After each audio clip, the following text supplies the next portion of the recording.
یہ بڑا ضروری سوال ہے، اور میں تو یہ چاہتا تھا کہ یہ جمعرات کو یا ہفتے کو کیا جائے، زیادہ ساتھی ہوں تو، لیکن اللہ کرے سب تک پہنچ جائے۔ آج کل بہت سی خباثتیں دین کے نام پر ایجاد کر لی گئی ہیں، اور ہیں ساری نری گمراہی۔ ان میں ایک دو چیزیں ایسی ہیں جو روزانہ ٹیلی ویژن پہ بھی آتی ہیں۔ ایک تو استخارہ ہے، اور ایک طریقہ علاج نکلا ہے حجامہ تھراپی۔ جی یہ سنت ہے۔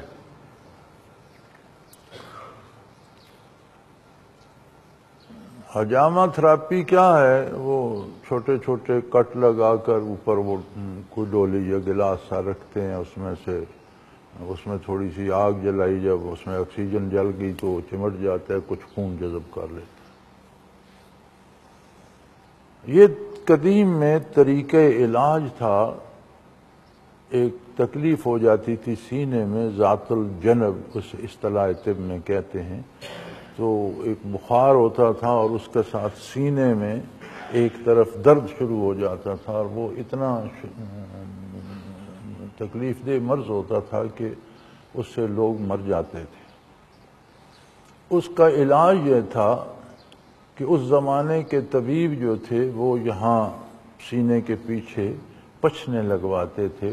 اس نائی کے پاس استرا ہوتا تھا، اب تو وہ استرے بھی اور سے ہو گئے، کھول کے اس میں بلیڈ ڈال لیتے ہیں، وہ لوہے کا استرا ہوتا تھا، تو اس سے چھوٹے چھوٹے زخم لگا کر اس پر کوئی ڈولی یا گلاس، اس میں کوئی چیز کاغذ یا کوئی چیز جلا کر رکھی تو اس میں آکسیجن جل جاتی تھی، وہ اوپر چموڑ دیا، تو اس طرح چموڑنے سے کچھ خون نکل آتا تھا، کچھ وہ پٹھوں کو کھینچتا تھا، تو پھر جب وہ ٹھنڈا ہو گیا تو اسے اتار لیا۔ تو دو تین چار جگہ وہ لگاتے تھے، تو ایسا کرنے سے وہ ذات الجنب ٹھیک ہو جاتی تھی، وہ درد ٹھیک ہو، یہ ایک طریقے علاج تھا۔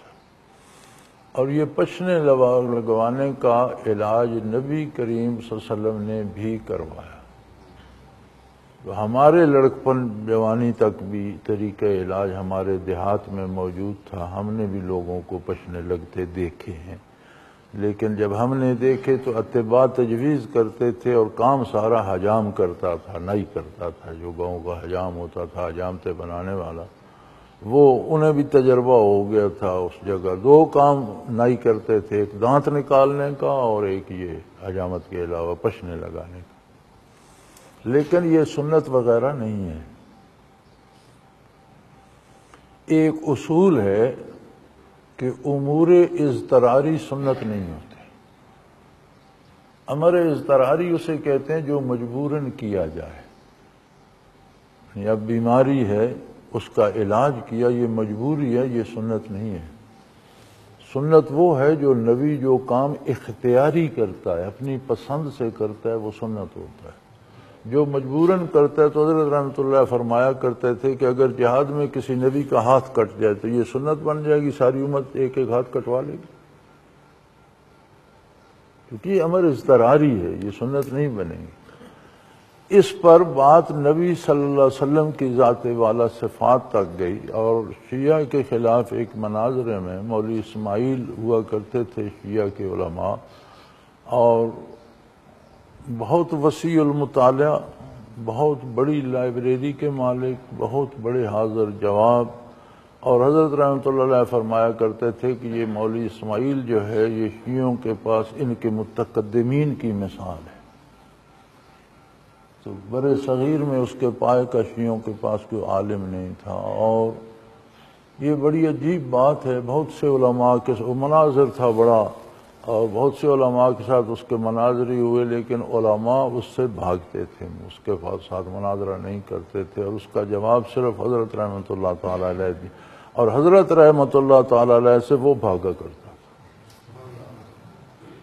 مجھے یاد ہے دو جگہ میں نے دیکھا، بلکسر میں وہ آیا ہوا تھا، اور یہ بلکسر کے لوگ حضرت جی کے پاس حاضر ہوئے کہ یہ اسماعیل نے وہاں 3 دن کا پروگرام رکھا ہوا ہے، اور بڑے خرافات بول رہا ہے، اور وہ بے باک آدمی تھا۔